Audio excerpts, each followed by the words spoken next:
Now we're back. Everything's up. Caitlin chose that. It wasn't me. I'm not sure why you guys still have that video. So there you go. We're back in. Good morning.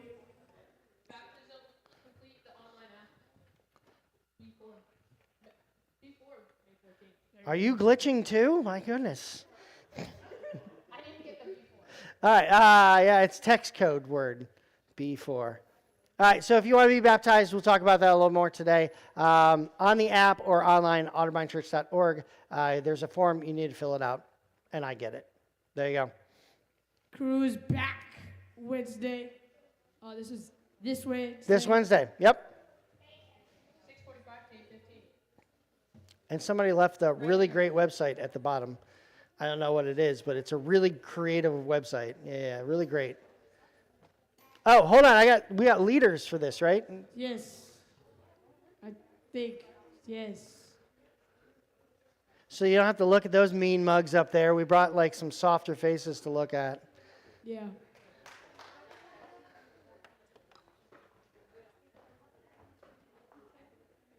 You get mics and everything. Look at her. She's like, oh my gosh.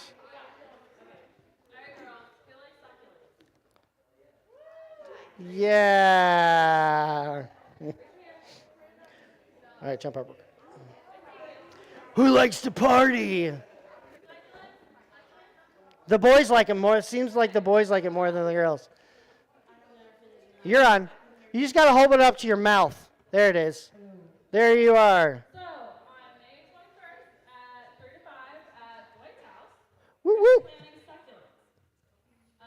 If you're able to bring a snack, the high school girls bring a sweet snack, and the middle school girls bring a savory snack. Salty. Which is salty. Salty snack. Salty. So, you have to sign up. If you guys got one of these papers, there's a QR code at the bottom. Just scan that and sign up so we can have it for you. And Heather says she's going to bring the games and the fun. I like how you guys are arguing about it. And they're going to be customizable. So, yeah. And Owen, this is just for the girls. Yes, I know. So, not you. Owen can't stop jonesing on the second party. All right. Great job on your announcement. A round of applause. There. Wow, nailed it. Miracle of Christmas. Sight and sound. You have to have the tickets. I have the tickets. I need the money for you to have your tickets. So Yeah, you no need the money, no money. go. I only have 40 of them. First come, first serve. Actually, I've got 38 because I already bought mine and my wife's. So there you go. Us. You guys should fight over it. He's looking for books, ages 12 to 18. Appropriate. Administrative days. Yep. Heather Sneary in the back there.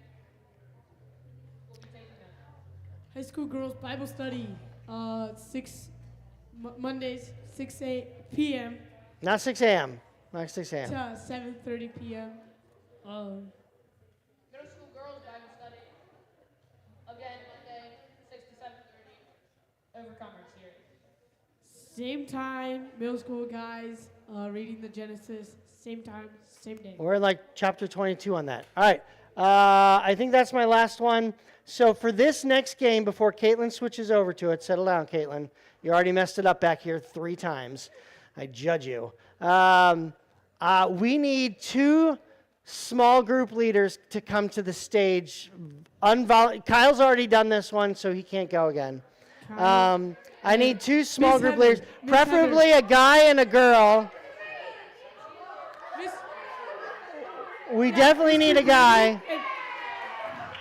Let's go. Because this was so popular last time, this was one of the greatest games we've ever done. For the game. We're gonna let the elderly people Yes, I did. help study out the words of the youngins, the Ute. Here we go.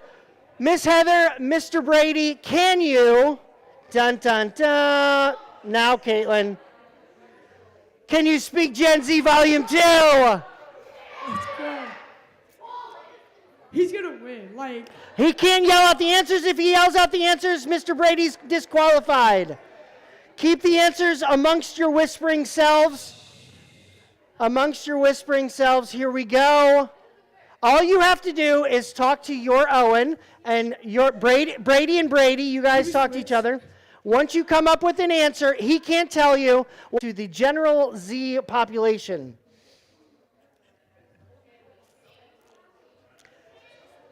All right, does he have an answer? Okay, once Miss Heather has an answer. Do you have an answer?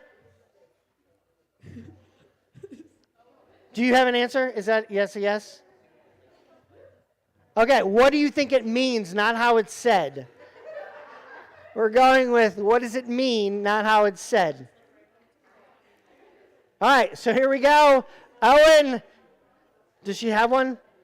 All right, so Brady, go ahead and say what you think your Brady said. He said, someone that's against you. Somebody that's against you. nothing. What she says to turn around.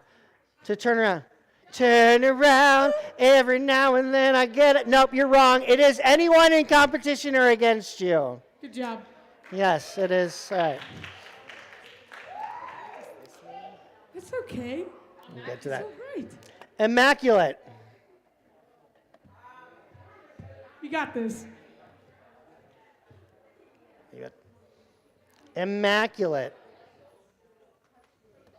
This is not millennials. Settle down over there. All right. 3. You got one? Everybody's got one? 3, 2. All right. So we'll go Miss Heather this time first. What do you think immaculate means? What did she say? Big. Big. What does Brady say Brady's immaculate means? Something that's better than great. Better than great. It means perfect, no flaws, or clean. Immaculate. All right, next one. Big yike. Big yike. Don't lie, you're all saying these on a regular basis. I know it. Or at least hearing it on a regular basis. Yeah, okay, yep. All right, so Brady, go ahead and go first this time. Making a mistake. Making a mistake? Go, say. Yike! That's all she did. That's all she did. A big no-no, she says. A big no-no. You got to big repeat no-no. what she says. Don't make it up in Owen terms. But she did that. All right. A big no-no. So we're going to take that to describe something very embarrassing or your friend has done. A big no-no or a big yike. I'm dead. All right, so next. Good job, Miss Heather. Got this.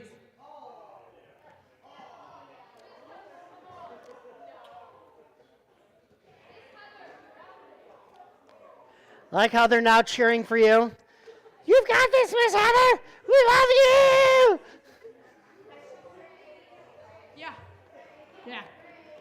You got a whole squad in the back row going, we love you. They've got signs. All right. Miss Heather, you're going first on this Crush one. their spirits. What does it mean to live rent-free in somebody's head? Living rent-free. Ain't got no job.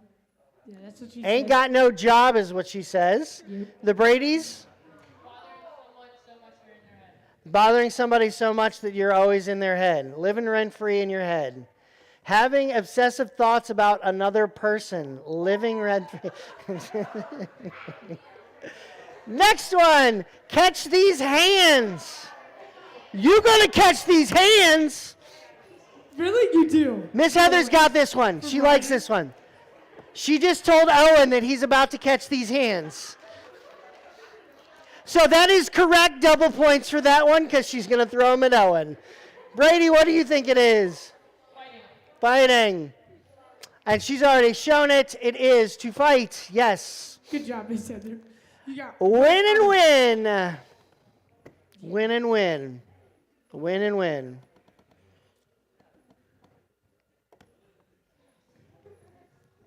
We used to say something similar back in the day, but, you know, it's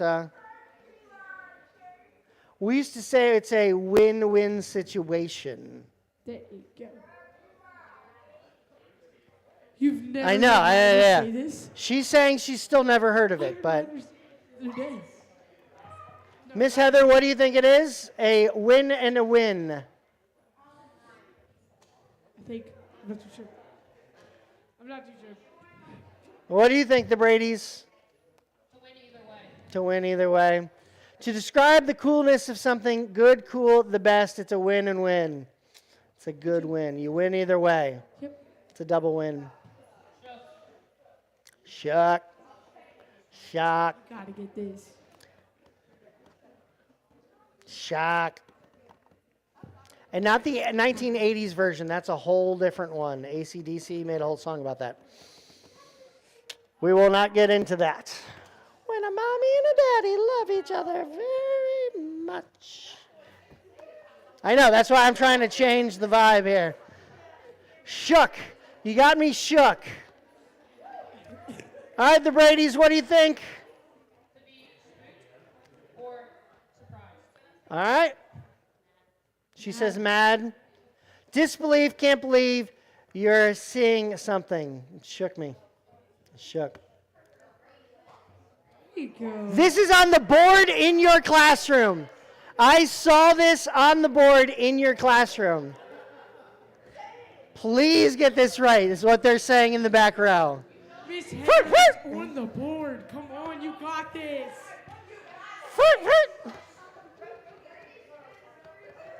Like that. There you go. Now translate that. Now, Brady, can you actually say this word in... That's not for real, for real.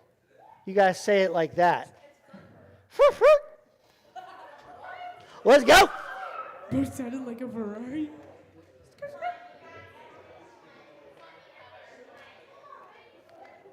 You gotta throw up the double fur.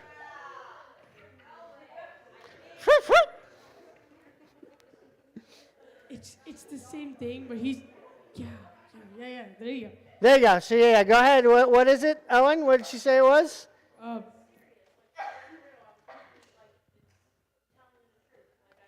Is that okay? So It's like the girls in the back say this. Like you serious? He said for real, for real. All right. So he used the actual full words. This is Gen Z. They abbreviate everything. For real, to imply complete seriousness. Good Or job, all Miss Heather. serious. So yes, Good job. Miss Heather got it. He was on the board in the classroom. Dip. No, not when I dip, you dip, we dip. That's 1980s dance music. Sherlock. When I There dip, it you is. dip, That's all we I'm dip. giving you. All right. Same words, just different connotation. Isn't it weird how that works? 3, 2, 1. Brady, what is it? Is it like a dance move? Is what he said. He says like a dance move. You think so? To dip on somebody? That's. It is to leave or depart. I'm going to dip. Yep. They ask us why we said the word red. It's just a thing. I just vibe check. Vibe check. Yeah, like seriously. Vibe Like, check. For real.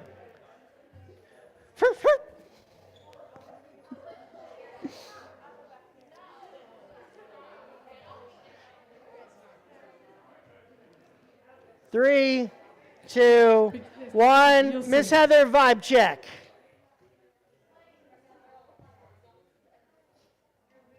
All right. How you feeling? Is that where you're going with? All right. To see if someone's cool or not. All right. I don't know. To make sure everyone's having a good time. Yeah. Is you all right? It's like if I We're said, close. Have a vibe check. You gotta show you're happy, or you're. She is vibe checking right now. She's not happy. Well, All right, glow up. I think we got one more or two more. I can't tell. I got you, Kayla.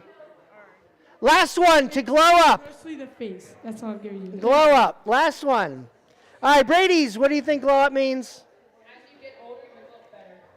As you get older, you look better. Thank you. Oh, my God. What do you think? That, yeah. Describing how someone has improved from where they used to be. There you go. Glow up.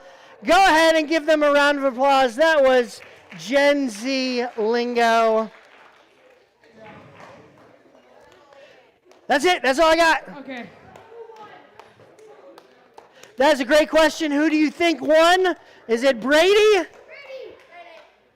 or Miss Heather? Miss Heather did it. We're going to do it. Let me. Brady? Miss Heather. I think the Bradys have it this time. All right, so there you go. All right, so this is we've lost them all. Shh. All right, so this is our first Sunday. Normally we'd have a praise and worship team come up. Normally we'd have the student praise band. We don't have a praise and worship leader yet. We are still working on finding our worship leader. And so that is an ongoing thing, so we're going to figure that out. This is part of all that change that we're going through. This morning as you checked in, yes, we still had key tags, and the reason why is I got all of your information last week into the system, but there was a stack of about this many cards for the adult stuff, and so we didn't get everything transferred over. It's a lot of work transferring systems, getting the new systems up. We have everything ready to go. We just need to get that launched. So I appreciate you guys hanging with us to make sure that we get this done smoothly. So for those of you guys who weren't here last week, I announced that all you're going to have to do to check in, you walk in, there'll be a couple of iPads, you'll click the last four numbers of either your cell phone number, so if you provided last week your cell phone number, I know everybody's still like talking about their lingo. It's and how great Miss Heather did, but settle down. She's chilling back in there. She's now changing her vibe. So for real. So here's the deal. Because I want to make sure everybody. Some of you guys weren't here last week. So we're going to a new check-in system. So when you're going in, we're not going to need necessarily. You can use your key tag still. But the easiest way that this is going to go about is you will type in the last four of your phone number, or this would be your parents, like whoever you gave us last week. Or if you want, you can provide us your cell phone, and you can do the last four of your cell phone. If I don't have that, we won't use that. Does that make sense? Yes? Okay. All right, so we're all good. So let's get into it. Joy Story. Anybody watch the movie Toy Story? Everybody? All right, so some people like Toy Story. How many people have not seen Toy Story? All right, there is one person in the entire audience. Great. So we were going to have a small group event just for him, and we'll just watch Toy Story because it's a good one. All right, guys, I know you want to talk about the girls and how cute they are. Maybe get their digits. I get that. That whole row is probably still single because they like, I'm just kidding. I'm joking. Settle down.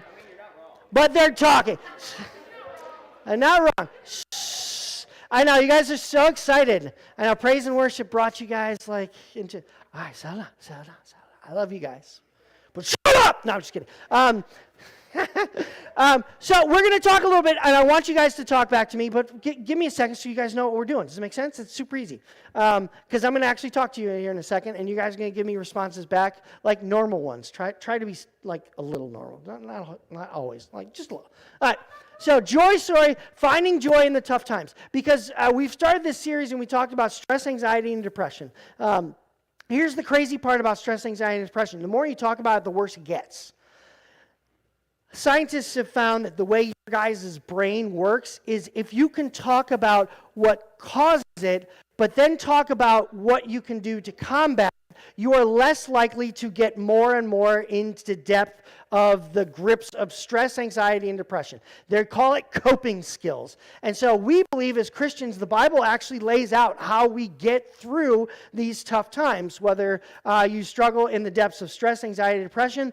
Now, I understand, and I will always put this before everybody else, depression is one of those things that once you get that chemical imbalance, you may need medical interjections to help you, not like injections, but like people stepping in your life to actually help get you through, and maybe even medicine. So I'm aware of that, but I also believe that using coping skills can work on curbing that. Does that make sense? And so I want to use a simple thing that most people have seen, this silly movie called Toy Story, to help you guys find joy, because let me ask you this question. In your minds right now, and by raise of hand, not shout of mouth, what is the difference between joy and happiness? What is the difference between joy and happiness? Joy is something that is really I only get 20 minutes for this sermon, so. joy is something where it's not like something that will last as long as happiness, because happiness is like you're content and you're happy with how everything is right now. Close. What does somebody else think? Well, let me see if there's any girls, because they're usually really smart on this stuff. They get all the feels with it. No ladies want to try this one?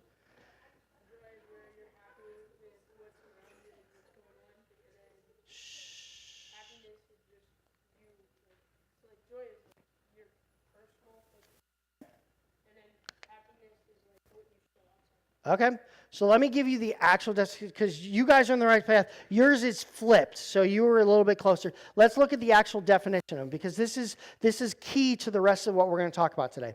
Happiness is enjoying, showing, or marked by pleasure, satisfaction, or joy. And so if you look at happy or happiness, it is a momentary, I'm happy, I smile on my face. It's all of a sudden I have this, if you get the likes, if you go to your social media, you got a ton of likes, that brings you momentary satisfaction. The ding on your cell phone or your iWatch or whatever that gives you a text message that you go, ooh, wonder what it is. That is happy. And joy can be part of that, but joy is the source or a source of happiness. So let's think of it this way. It's the easiest way I can think of it. Happiness is the prize we seek, is the prize as we seek joy. Joy is the well that we draw happiness from. So think of going to a well. We know that happiness is found within our well of joy. And we can go there, we pull it out, and we go, I'm happy. So maybe it's sports. And when you're on the field, you feel happy, you feel free, you feel dance. Maybe it's when you're on stage, I feel the release of the world. Maybe it is in competition or science or reading a book, or you find a place that you are truly happy for a moment. The rest of the world isn't there. Does it make sense? That's happiness. That moment where I find joy, I found that. Joy is the well in which you draw that from. And so here's the crazy thing. A lot of you guys go through life, and what ends up happening is, I love football, I love dance, I love music, I love sports. Even our musicians this week, the well is music. They love playing music. They find happiness every time they're on the stage. And so some of our musicians this week are going, man, I'm not feeling very happy because we should have played a worship set. We should have been up here doing that. And all of a sudden they're not happy because the well in which they were drawing from was music. And it's not there anymore. The problem with us as we get through life is we make these wells of joy, and it's the boyfriend, it's the girlfriend, where we go, oh, that's where I'm happy, I need to text them. Oh, I'm frustrated, I need to text them. Oh, my teacher's a jerk, I'll just text my friend. And that well is that. Or it's sports. You know what, I feel better. I'll just go out on the field. I'm going to hit somebody. It's music. I'm going to go listen to it. And we make these wells. And the problem is we run around and we start going, oh, I need some happiness here and maybe a little here. And then what ends up happening is we start focusing on these wells. And what ends up happening is what happens when that well collapses in on itself and we can't draw from it anymore. We get into those worlds of stress, anxiety, depression because we're like, what well am I going to draw from? Where am I going to go? How am I going to get this happiness, this thing that fills me, this thing that gives me a momentary release from this world? And so we struggle because we're making all these joy wells out of things that aren't meant to last. You know, one of these days, my marriage is going to end. You go, wait, you're getting divorced? No, one of us is going to die first. Most likely. It might be a car crash. I don't know. You know, my parents, or my wife's parents have passed away. My parents haven't yet. Her well of that joy is gone. And so we live so much on the wells, or the wells of joy of this earth. What are some of the places you guys find joy right now? Honest question. What are those wells you're creating? And she leaned over to her friend. I love you. Oh my God, Dusty! Some places you find joy. Video games. Video games. Friends. What are some else? See, let's save some for some other people. You got to take all the answer. Family. Owen. Oh, he did the God answer. Riding a bicycle. We'll get to the God answer. You settle down. Good one, though. What do you think? What are some joy things you find? Funnel cake. Yeah, like I'm saying.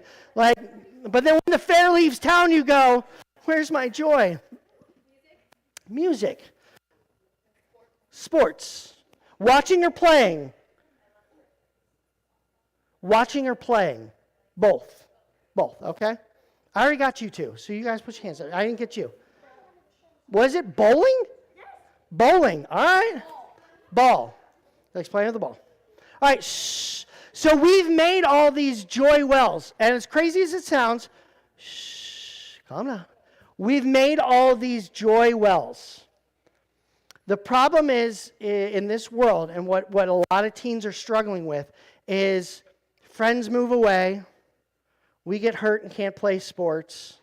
I can't count how many students that come to me, man, I thought baseball was it. I was going to go away to college, something like that, and all of a sudden I blew out my shoulder, I blew out my knee, I blew out this, and I can't do that. What am I going to do? Or I got a concussion, or I got something like that, and I can't do the thing that's joyful to me.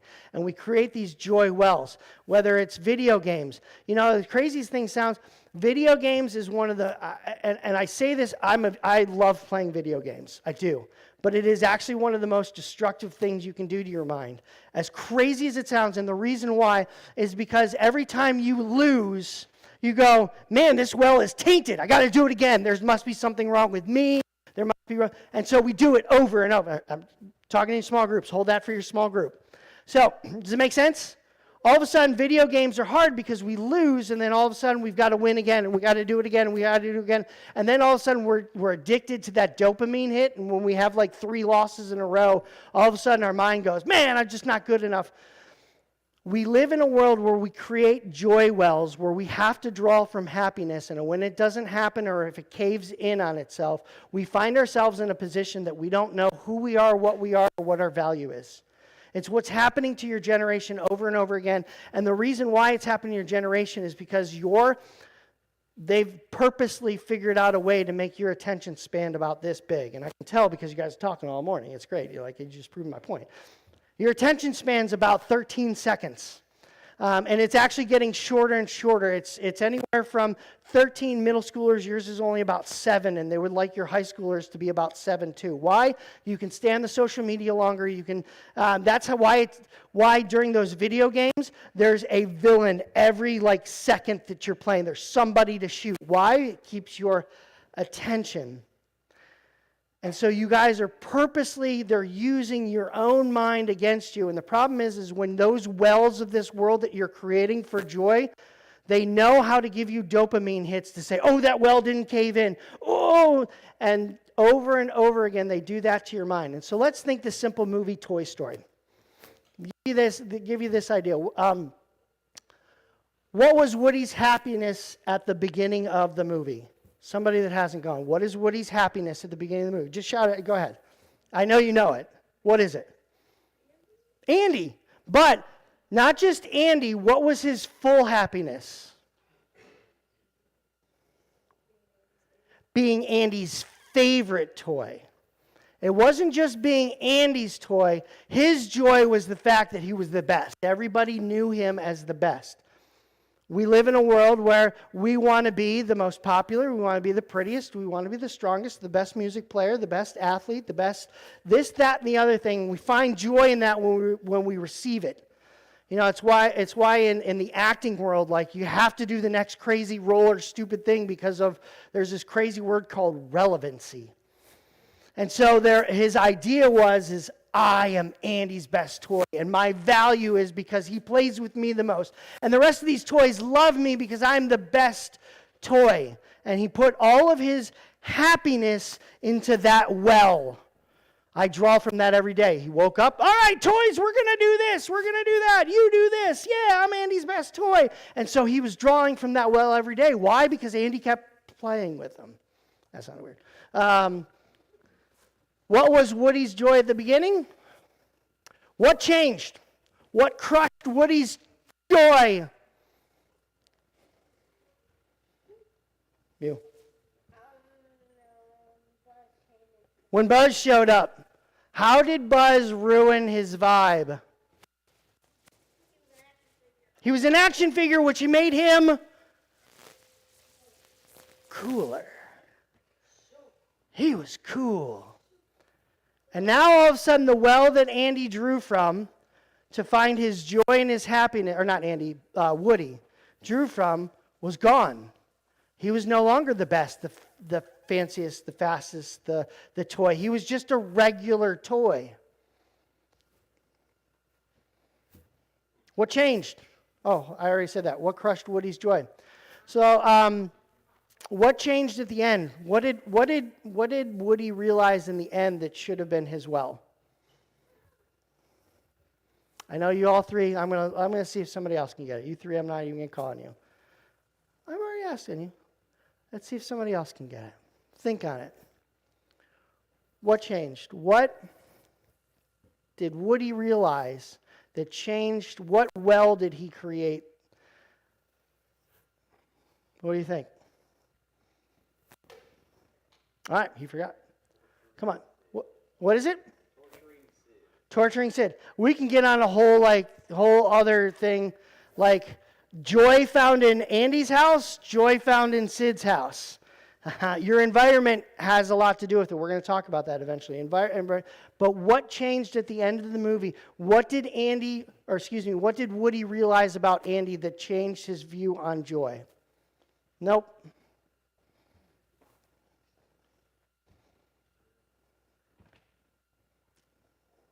He realized that he didn't have to be the best to have a well. He needed friends. He realized he needed real friends, not just. Close. That's part of it. That's part of it, yes.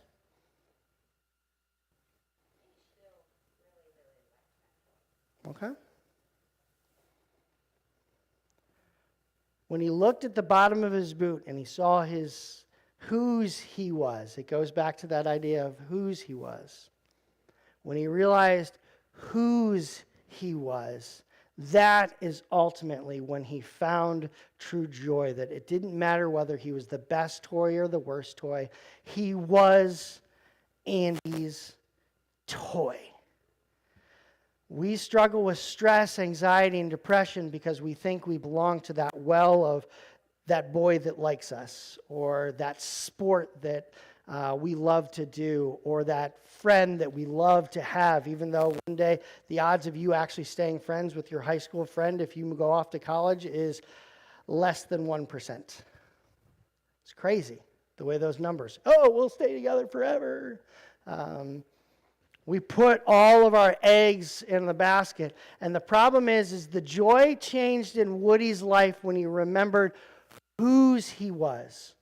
And so let me read a couple of verses. The only well Woody had to draw happiness from was that he was Andy's favorite toy. Being Andy's toy should have been the well as the friendship with the other toys. The Bible says God's love is always there. It is a well that we can always draw from. In 2 Corinthians 6:10, it says, our hearts ache, but we always have joy. So even in the hard times, you can find joy because you can find comfort and peace from God. We were poor, but we were spiritually rich to others. We own nothing, and yet we had everything. Some of the happiest people in the world are people that have nothing because they don't know they don't have anything, and their well isn't built around the things of stuff.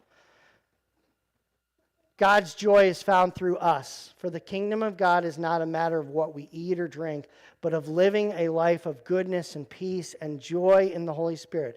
If we know whose we are, then we are led to the things in which He wants to give us, the joys He wants to give us, the relationships, the friendships, the sports, all those things are added on, those momentary happinesses. And if one of those happinesses is taken away, the well is still standing. You can still go and draw from it, and God will lead you to the next happiness, even for a season. For those who love God, He is seen all around us. Some of us Some of us go, well, I've never met God. God's never talked to me. God's never shown up in my life. God's never. The well isn't even there, so in your life, it's not even there to draw from, so you just dismiss it as, well, God can't give me. 1 Peter 1:8 says, you love him even though you've never seen him. For those of us that have made a decision to follow Jesus, we love him regardless if I haven't physically. He did not die on the cross in front of me, but I know the stories. I've read the stories. I've tested the stories. I've seen God show up in my life. You loved him even though you've never seen him. Though you do not see him now, you trust him, and you rejoice with glorious, inexpressible joy. Every day I wake up. Now, let me clarify something. My kids are an amazing source of happiness. My wife is an amazing source of happiness. You know, there's some days that these bundles, as we say, bundles of joy, my children, are turds. And I want to string them up by their toes. And I want to shake them. And you go, oh! Think about you and your parents, and you go, yeah, we're honky-dory. They love me. They're perfect. Yeah, they have the same feelings towards you some days. They're a source of happiness and a regular source of happiness. My wife, a regular source of happiness. But there's some days, even my wife and I don't get along, and I'm like, you are not happiness today, baby. Your ray of sunshine is set. And it's usually my fault. So let's put that out in the social media world. I usually cause the problem. She is a source of happiness. In the days that we're not happy together, I still have joy. I still know that she will be happiness again, and we're going to get over those things. But it doesn't crush me. Far too many teens get so crushed by my friend left me, and it's okay to grieve a friend that either moves on, moves away, breaks your heart. And everybody's like looking at their friends going, don't you dare. But it happens in this world. But that doesn't change. And what ends up happening is, for a lot of you guys, you go into these fits of like stress, anxiety, and depression because you worry about the fact that, where am I going to get my next piece of happiness? When am I going to be loved? When am I going to be told that I'm doing well? When am I going to be valued? You got all that on top of you guys. And I understand that's a hard thing. But ultimately, it still goes back to the idea of whose are you? That well will never leave you. It will never run dry. You got to open your Bible to get some of that information. You know, as crazy as it sounds, this world's going to be filled with like the ebbs and flow of happiness. Some weeks you're not. He's going to break up with you, maybe. I don't know. I hope he doesn't. But she's going to break up with you. And you're going to be sad, and you're going to feel really unhappy for a season. But that doesn't mean your joy has left, because you know, all right, God, I know this is a season. I'm learning from this. I'm brokenhearted. What am I learning from this? And so joy is still there even when we know whose we are. Joy is still there even in the presence of when we're not happy.